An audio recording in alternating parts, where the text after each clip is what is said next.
Cinta selalu menjadi bahan pembicaraan dari abad ke abad setiap orang. Dan memang kita tahu cinta adalah hak asasi manusia.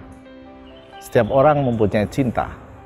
Tapi masalahnya adalah bagaimana kalau yang dicintai adalah sesama jenis?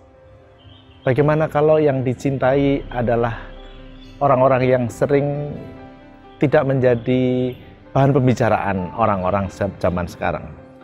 Maka kita akan mencoba menyikapinya di dalam perbincangan kita tentang saudara-saudara atau kita semua yang dalam arti tertentu masuk kategori LGBT, lesbian, gay, bisexual, and transgender atau transsexual. Saudara-saudara itu adalah manusia yang juga dicintai Tuhan, manusia-manusia yang juga mempunyai kelebihan dan kekurangan, manusia-manusia yang unik yang sungguh juga diciptakan Tuhan. Dalam pokok ini jelas, Gereja Katolik melihat saudara-saudara kita sebagai bagian dari ciptaan Tuhan, maka memang pantas dicintai, pantas diterima, dan pantas dipeluk di dalam gereja juga. Bahwa gereja sampai hari ini belum dan tidak mengizinkan perkawinan sejenis, itu perkara lain. Karena perkawinan adalah juga bertujuan untuk melahirkan anak. Dan kita tahu bagaimana perkawinan sejenis tidak akan mempunyai anak. Itu salah satu keberatan pokoknya. Tapi di antara rentang penerimaan, tapi juga dalam arti tertentu penolakan terkait dengan perkawinan ini, ada spektrum yang besar sekali. Maka kita akan mencoba membicarakannya, kita akan membincangkannya, supaya keberadaan saudara-saudara yang masuk dalam kategori LGBT tetap hidup, tetap diterima, dan tetap dicintai juga di dalam pelukan gereja. Kita berharap dengan itu, gereja dan kita semua sungguh menjadi berkat bagi kehidupan.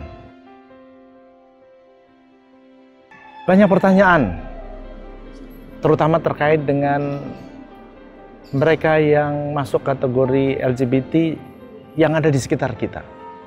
Anak kita, saudara kita, sahabat kita. Apa yang bisa kita lakukan? Sudah saya katakan bahwa mereka adalah ciptaan Allah. Mereka juga dicintai Tuhan. Maka kita pun tetap wajib untuk mencintai mereka dengan segala macam keunikan. Bagaimana kemudian bertumbuh bersama? Inilah perkara yang saya kira perlu dicermati dan perlu diperbincangkan. Karena manusia dipanggil bukan hanya bertumbuh, tapi juga berbuah dengan segala macam keunikan dan kelebihannya itu sebagai manusia, tetapi juga tentu terkait dengan kehendak Allah. Dengan panggilan Tuhan yang dikatakan Yesus sendiri, hendaklah kita berbuah banyak. Ada yang 100 kali lipat, ada yang 60 kali lipat, ada yang 30 kali lipat. Siapa bertelinga, hendaklah ia mendengar. Maka mari kita bersama-sama mendengarkan kehendak Tuhan juga di dalam kehidupan kita sehari-hari. Gereja tetap melihat dan menganggap, memandang saudara-saudara LGBT, lesbian, gay, transsexual, and bisexual sungguh-sungguh juga sebagai umat beriman. Gereja mendampingi untuk tumbuh dan berbuah. Tapi dua batas cukup jelas. Bagaimana? Yang pertama adalah tidak ada perkawinan. Tapi yang kedua adalah kita diingatkan oleh Santo Paulus bahwa hubungan sejenis bisa membahayakan dosa.